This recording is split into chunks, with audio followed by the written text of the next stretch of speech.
പിതാവിന്റെയും പുത്രന്റെയും പരിശുദ്ധാത്മാവിന്റെയും നാമത്തിൽ ആമേൻ. ഇവിടെ ഒരു ഏപ്രിൽ 9 വ്യാഴാഴ്ച അമ്മേ പരിശുദ്ധ അമ്മേ, അമ്മേ പരിശുദ്ധമേ, ദൈവമാതാവേ, കൃപാസനത്തിലൂടെ ഞങ്ങൾക്കും ഞങ്ങളുടെ ദേശത്തിനും അമ്മ മധ്യസ്ഥം തേടി തന്ന എല്ലാ അനുഗ്രഹങ്ങൾക്കും കൃപകൾക്കും ഞങ്ങളിപ്പോൾ ഹൃദയം നിറഞ്ഞ നന്ദി പറയുന്നു. അമ്മേ പരിശുദ്ധമ്മേ, ദൈവമാതാവേ, 2004 ഡിസംബർ 7 ഉച്ചകഴിഞ്ഞ് 2:30 കൃപാസനത്തിൽ സംഭവിച്ച അമ്മയുടെ പ്രത്യക്ഷപ്പെടലിനെ തിരുസഭയ്ക്ക് സമർപ്പിച്ചിരിക്കുന്ന പഠനരേഖകളുടെ മേൽ സഭാത്മകമായ പഠനം ആരംഭിക്കുവാൻ ഞങ്ങൾ പ്രാർത്ഥിക്കുന്നു. അമ്മേ പരിശുദ്ധമേ, ഭൂസ്വർലോകങ്ങളുടെ രാജ്ഞിയായ അങ്ങേയ്ക്ക് ഭൗമസംരക്ഷണത്തിനായി പ്രപഞ്ചപ്രകൃതിയെ തന്നെ തിരുസഭ പ്രതിഷ്ഠിക്കുവാൻ ഈ പ്രത്യക്ഷീകരണം വഴി ഇടയാക്കണമേ. പരിശുദ്ധമേ, ജപമാല മാതാവേ, സകല കൃപാസനം പ്രാർത്ഥനയോടും ചേർത്ത് ഞങ്ങളിപ്പോൾ പ്രാർത്ഥിക്കുന്ന ഈ കുടുംബത്തിന്റെ പ്രത്യേക നിയോഗം പറ മക്കളെ.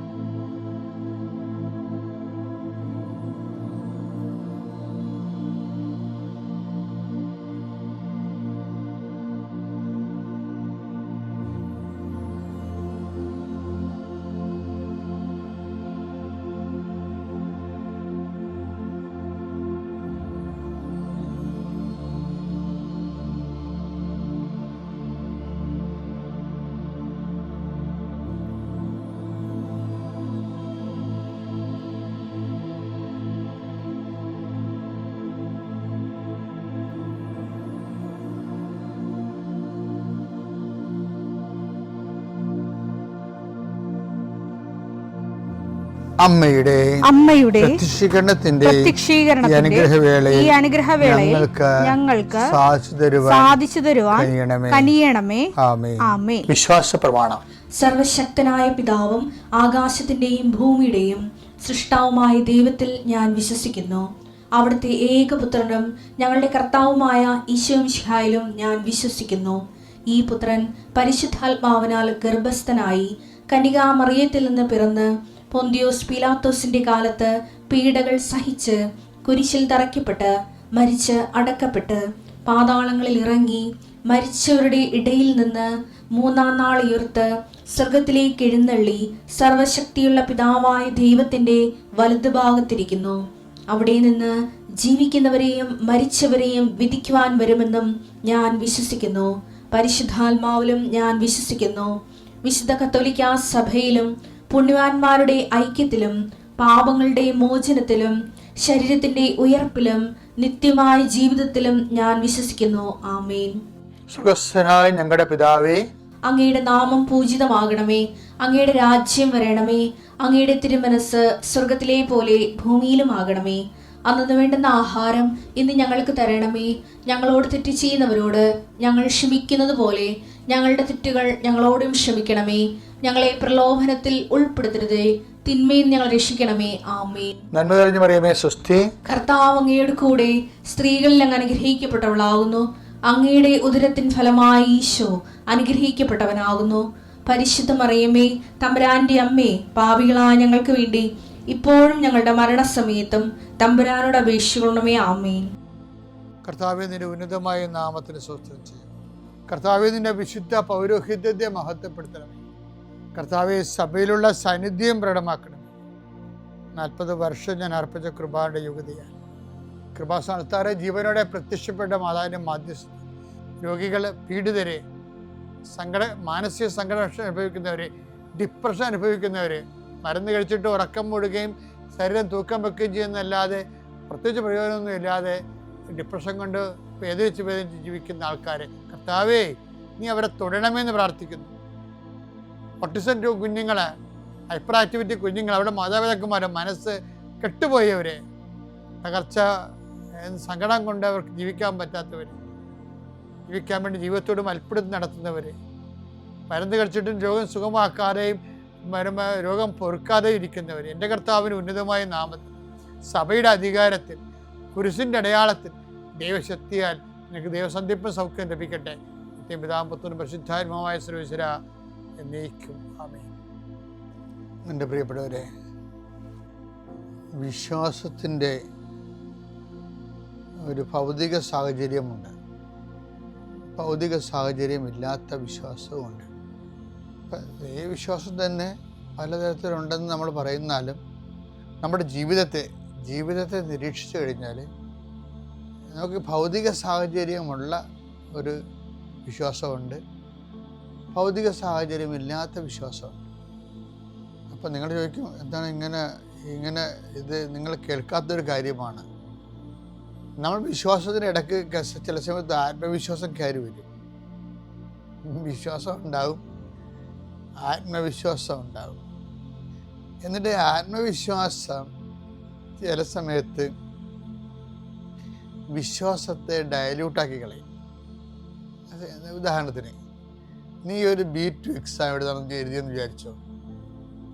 അപ്പം നീ ഉടമ്പടി എടുത്തിട്ടുണ്ട്, ദൈവത്തോട് പ്രാർത്ഥിച്ചിട്ടുണ്ട്, പക്ഷെ നിനക്കൊരു ആത്മവിശ്വാസമുണ്ട്. എന്താണ്? മൊഡ്യൂൾസ് എല്ലാം ക്ലിയർ ചെയ്തല്ല എന്നുള്ള ആത്മവിശ്വാസം. നന്നായിട്ട് സംസാരിച്ചു, നന്നായിട്ട് എഴുതി, നന്നായിട്ട് റീഡ് ചെയ്തു. അതുപോലെ എന്ത് വിഷയത്തിനായാലും എല്ലാ വിശ്വാസങ്ങൾക്കും ഇടയിൽ ഒരു ഭൗതിക സാഹചര്യം ഉണ്ട്. ആ ഭൗതിക സാഹചര്യമാണ് നമുക്ക് ആത്മവിശ്വാസം തരണത്. ആത്മവിശ്വാസം ചില സമയത്ത് വിശ്വാസത്തെ ഡാമേജ് ആക്കും, ഉപദ്രവിക്കാൻ തുടങ്ങും. അത് നമ്മൾ ശ്രദ്ധിക്കണം. ചിലക്ക് വിശ്വാസത്തിന് ഭൗതിക സാഹചര്യം ഇല്ലെങ്കിൽ വിശ്വാസം വർക്കൗട്ട് ചെയ്യത്തില്ല. അപ്പം നിങ്ങൾ ചോദിക്കും, അച്ഛൻ എന്തിനെക്കുറിച്ചാണ് ഈ പറഞ്ഞുകൊണ്ട് വരുന്നതെന്ന് ചോദിച്ചാൽ ഞാൻ ചെറിയൊരു ഉദാഹരണം പറയാം, അപ്പോൾ നിങ്ങൾക്ക് എല്ലാം മനസ്സിലാകും. കർത്താവ് പണ്ട് 10 ദിവസം കൊണ്ട് പറഞ്ഞില്ലേ, ആഴങ്ങളിലേക്ക് നീക്കി വലയിറക്കാൻ ഇല്ലേ? അപ്പോൾ 10 ദിവസം പറഞ്ഞത് കർത്താവിൻ്റെ കമാൻഡായിരുന്നു. പക്ഷെ ദൈവം കൽപ്പിച്ചതാണെങ്കിലും 10 ദിവസം ഒരു ആത്മവിശ്വാസം ഇല്ലായിരുന്നു. എന്താ കാര്യം? ഭൗതിക സാഹചര്യമില്ല. ഈ പറഞ്ഞ ദൈവകൽപ്പന ആണെങ്കിൽ പോലും അത് നടക്കാനുള്ള ഭൗതിക സാഹചര്യങ്ങളില്ല. എന്താണ്? 2 കാര്യങ്ങളാണ്. ഒന്ന്, രാത്രി മുഴുവൻ പണിപ്പെട്ടിട്ട് ഞങ്ങൾക്കൊന്നും കിട്ടിയിട്ടില്ല എന്നുള്ളതാണ്. ലൂക്ക 5:4 സംസാരിച്ചു തീർന്നപ്പോൾ അവൻ ശിമയോനോട് പറഞ്ഞു, ആഴത്തിലേക്ക് നീക്കി മീൻ പിടിക്കാൻ വലയിറക്കുക. ശിമയോൻ പറഞ്ഞു. അപ്പൊ ശിമയോന് അങ്ങനെ പറഞ്ഞെങ്കിലും ഒരു ആത്മവിശ്വാസം ഇല്ല. എന്താ കാര്യം? ആത്മവിശ്വാസത്തിന് പറ്റിയ ഭൗതിക സാഹചര്യമില്ല. അതുകൊണ്ടാണ് ശിമയോൻ പറഞ്ഞു. എന്ത് പറഞ്ഞു? ഗുരു, രാത്രി മുഴുവൻ അധ്വാനിച്ചിട്ടും ഞങ്ങൾക്ക് ഒന്നും കിട്ടിയില്ല. അപ്പൊ ഇത് മതി, ഇതാണ് സാധനം. ഞങ്ങൾക്കൊന്നും കിട്ടിയില്ല. അതുകൊണ്ട് ഒരു മനാമസോടെ മടുപ്പാ ഭയങ്കര. ഇപ്പൊ ചിലർക്ക് പറയാം പ്രാർത്ഥിക്കാൻ മടുപ്പെന്ന് പറയലേ. ചില ആൾക്കാർക്ക് പ്രാർത്ഥിക്കാൻ മടുപ്പുണ്ടല്ല. അതിൻ്റെ കാര്യം എന്താണ്? ഈ ഭൗതിക സാഹചര്യം. ഇപ്പം നിങ്ങൾ എഴുതിയ പരീക്ഷ ഫ്ലോപ്പാണെന്ന് വിചാരിച്ചോ. അപ്പം നിങ്ങളോട് അമ്മ പറയും, മോളെ പ്രാർത്ഥിക്കും മോളെ. പക്ഷെ നിങ്ങൾക്കൊരു മടുപ്പുണ്ട്. എന്താണ്? നിങ്ങൾക്കറിയാം 2 ക്വസ്റ്റ്യൻ വിട്ടുപോയിട്ടുണ്ട്, 20 മാർക്കിന് 2 ക്വസ്റ്റ്യൻ വിട്ടുപോയിട്ടുണ്ട്. അപ്പോൾ അതിൻ്റെ ഭൗതിക സാഹചര്യം നിങ്ങൾക്ക് എതിരാണ്. അപ്പം അതുകൊണ്ടാണ് ഈ മടുപ്പ് വരുന്നത്. എന്താണ്? നമ്മൾ ചെയ്യാനുള്ള ചെയ്തിട്ടില്ല, പിന്നെ എന്തിനാണ് ഇങ്ങനെ പ്രാർത്ഥിച്ചിട്ട് എന്താ പ്രത്യേകിച്ച് പ്രയോജനം? അതാണ് മടുപ്പ് വരുന്നത്. പക്ഷെ ഒരു കാര്യമുണ്ട്, ക്രിസ്ത്യൻ പ്രെയറിൽ മടുപ്പ് വരേണ്ട കാര്യമില്ല. ഭൗതിക സാഹചര്യങ്ങളില്ലെങ്കിലും മടുപ്പ് വരേണ്ട കാര്യമില്ല. അത് ശമയോൻ, അത് ഈ ഉടമ്പടിയുടെ ഗ്രേറ്റ്നെസ് അതല്ലേ. അതുകൊണ്ട് ശമയോൻ പറഞ്ഞത് എന്താണ്? രാത്രി മുഴുവനും അധ്വാനിച്ചിട്ട് ഞങ്ങൾക്കൊന്നും കിട്ടിയില്ല. അപ്പം മടുപ്പാണ്. എങ്കിലും നീ പറഞ്ഞതനുസരിച്ച് ഞാൻ വലയിറക്കാം. അപ്പോൾ നമ്മുടെ ആത്മവിശ്വാസത്തിൻ്റെ ഭൗതിക സാഹചര്യത്തിന് 2 തലങ്ങളുണ്ട്. ഒന്ന് ഭൗതികമായിട്ടുള്ള കറക്റ്റ് വിഷയങ്ങൾ, രണ്ടാമത്തത് എന്താണ്? കർത്താവിൻ്റെ വാഗ്ദാനങ്ങൾ, കർത്താവിൻ്റെ വചനങ്ങൾ. അതാണ് 10 ദിവസം പറയണത്. എങ്കിലും നീ പറഞ്ഞതനുസരിച്ച് കടലിൽ മീനില്ല, കിട്ടാൻ സാധ്യതയില്ല, മടുപ്പാണ്. പക്ഷെ മടുപ്പാണെങ്കിലും ഒരു ക്രിസ്ത്യനെ സംബന്ധിച്ചിടത്തോളം അവൻ്റെ ആത്മവിശ്വാസം ഭൗതിക സാഹചര്യത്തിലല്ല, കർത്താവിൻ്റെ വചനങ്ങളിലാണ്. അതുകൊണ്ടാണ് ഈ ഉടമ്പടി ഇത്രയും കത്താൻ കാര്യം വെച്ചാൽ, ഉടമ്പടി നമ്മൾ എന്താ ചെയ്യണത്? നമ്മുടെ കയ്യിൽ അതിൻ്റെ പ്രഖ്യാപിത പ്രിൻസിപ്പിൾ എന്താ? Not by merit but by grace. അത് എപ്പോഴും മറന്നു പോകരുത്. ഞങ്ങളുടെ കഴിവ് കൊണ്ടല്ല, നിൻ്റെ കൃപ കൊണ്ടത്. അതാണ്. അപ്പം കൃപയെന്നുള്ള സംഭവം അവിടെ നിൽക്കുന്നുണ്ട്. കൃപയെന്നും പറഞ്ഞ സംഭവം. അപ്പോൾ ഞങ്ങളെ ഉടമ്പടിയിൽ നിങ്ങളെ ട്യൂട്ട് ചെയ്തെടുക്കുന്നത് എങ്ങനെയാണെന്ന് അറിയാമോ? നിങ്ങളുടെ ഭൗതിക സാഹചര്യങ്ങൾ ഞങ്ങൾ ഒരിക്കലും ഒരു അഡ്രസ്സ് ചെയ്യത്തില്ല. നിങ്ങളെന്ന് വെച്ചാൽ അമിതമായിട്ട് ആ ഭൗതിക സാഹചര്യങ്ങളിൽ, കഴിഞ്ഞ ദിവസം ഒരു സാക്ഷ്യം ഉണ്ടായി. ഒരാളിനോട് ഞാൻ പറഞ്ഞു, നിങ്ങൾ വിഷമിക്കണ്ട, 74 എന്നൊരു നമ്പർ മാതാവ് കാണിക്കുന്നുണ്ടെന്ന് പറഞ്ഞു. അയാളോട് സാക്ഷ്യം പറഞ്ഞത്. അങ്ങനെ അയാളുടെ സാക്ഷ്യം കേട്ടപ്പോൾ ഞാനതൊക്കെ ഓർക്കണത്. അപ്പോഴേ ഇന്നിപ്പോൾ 8-ാം തീയതിയല്ലേ, ഞാനിത് റെക്കോർഡ് ചെയ്യുമ്പോൾ 8-ാം തീയതിയാണ്. അപ്പോൾ ഇന്നലെ അയാൾ കയറിപ്പോയി. ഇന്നലെ ഏതാണപ്പം? മാതാവ് പറഞ്ഞ 7/4 ഏപ്രിൽ മാസം 4-ാം മാസം 7-ാം തീയതി. ഇന്നലെ അയാൾ കയറിപ്പോയി. അപ്പം അമ്മ പറഞ്ഞ 74 എന്ന് പറഞ്ഞാൽ അതാണത്. അപ്പം അതിന് അയാൾ പറഞ്ഞ വേറെ കാര്യമുണ്ട്. അയാളുടെ വീടോ സ്ഥലം എടുക്കുന്നതിന് അയാൾക്ക് ഒരു മാർഗ്ഗവും ഇല്ല. ശരിക്കും ഭൗതിക സാഹചര്യങ്ങളൊന്നുമില്ല. അയാൾക്ക് പരിചയമില്ലാത്ത ഒരാൾ 5 ലക്ഷം രൂപ കൊടുത്തയാൾക്ക്. ആ സാക്ഷി. അപ്പോൾ ഭൗതിക സാഹചര്യങ്ങൾ നമ്മൾ ചിലർ ഭൗതിക സാഹചര്യങ്ങൾ ഉണ്ടെങ്കിൽ മാത്രമേ മുന്നോട്ട് പോകത്തുള്ളൂ. ദൈവ അവിശ്വാസികളുടെ ഒരു രീതി അതാണ്. അവർ വിശ്വസിക്കുന്ന ഭൗതിക സാഹചര്യങ്ങളിലാണ്. ഇപ്പം നമ്മൾ ജ്ഞാനസ്ഥാനപ്പെടുത്തുമ്പോഴേ, ഇപ്പം കഴിഞ്ഞ ദിവസം ഞങ്ങളുടെ ഇടന്ന് ജോൺ പോൾ മാർപ്പാപ്പയുടെ ഒരു കൊട്ടേഷൻ കണ്ടായിരുന്നു. നിങ്ങൾ സഭയോട് എന്താവശ്യപ്പെടുന്നു എന്ന് പറയുമ്പോൾ ജ്ഞാനസ്ഥാന സമയത്ത് പറയും, ഞാൻ സഭയോട് ജ്ഞാനസ്ഥാനം ആവശ്യപ്പെടുന്നു. അപ്പം ജോൺ പോൾ മാർപ്പാപ്പ പറയവേ, ജ്ഞാനസ്ഥാനമല്ല ആവശ്യപ്പെടണത്, സഭയോട് എന്നെ വിശുദ്ധനാക്കാൻ ആവശ്യപ്പെടുകയാണെന്ന്. ഞാൻ തന്നെ ഇങ്ങനെ ഇൻട്രസ്റ്റ് ആയിപ്പോയി. ശരിയല്ലേ? ശരിക്കും പറഞ്ഞാൽ ഈ സഭയോട് ആവശ്യപ്പെടുന്നത് എന്താണ്? വിശുദ്ധയാക്കാനാണ് ആവശ്യപ്പെടുന്നത്. അതിൻ്റെ ഒരു മാർഗമാണ് ജ്ഞാനസ്ഥാനം എന്ന് പറയുന്നത്. പക്ഷെ ജ്ഞാനസ്ഥാനത്തിൽ നമ്മൾ വൈദികൻ ചോദിക്കണത് എന്താണ്? അപ്പം അതിൻ്റെ അകത്ത് വരുന്നത്, മുതിർന്നവരുടെ ജ്ഞാനസ്ഥാനത്തിൽ വൈദികൻ ചോദിക്കുന്നത് സഭയോട് നിങ്ങൾ എന്താവശ്യപ്പെടുന്നു? അപ്പം അവരോട് പറയും, സഭയോട് വിശ്വാസം ആവശ്യപ്പെടുന്നു എന്നാണ് പറയുന്ന ഉത്തരം. അപ്പം വിശ്വാസം എന്ന് പറയുമ്പോൾ സഭയുടെ വിശ്വാസം പത്രോസിൻ്റെ വിശ്വാസമാണ്. എന്താണ്? പത്രോസ് കട്ടൻ ചായക്ക് കാരണമില്ലാഞ്ഞ കാലത്ത് കർത്താവിൻ്റെ ആലയത്തിലേക്ക് കയറി പോകുമ്പോൾ ഒരു മുടന്തൻ കൈ നീട്ടുമ്പോൾ പറയണൊരു വിശ്വാസം, വല്ലതും കിട്ടുമെന്ന് വിചാരിച്ചുകൊണ്ട് കൈ നീട്ടും.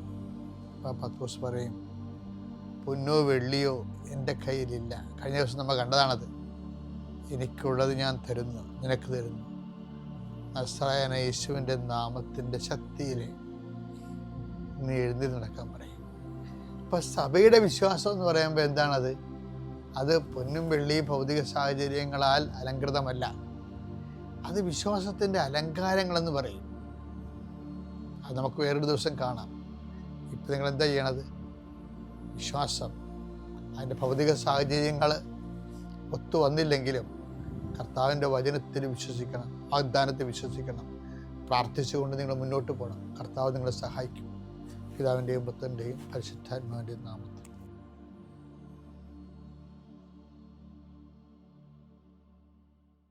അത്യപൂർവ ദൈവാനുഭവങ്ങൾ ഇനി നിങ്ങൾക്കും സ്വന്തം. ഈ യൂട്യൂബ് ചാനൽ ഇതുവരെ സബ്സ്ക്രൈബ് ചെയ്തിട്ടില്ലെങ്കിൽ ഇപ്പോൾ തന്നെ സബ്സ്ക്രൈബ് ചെയ്യുക. ഈ വീഡിയോ ഇപ്പോൾ തന്നെ നിങ്ങളുടെ സുഹൃത്തുക്കൾക്ക് ഷെയർ ചെയ്തുകൊണ്ട് കർത്താവിൻ്റെ പ്രേക്ഷിതരാകുക.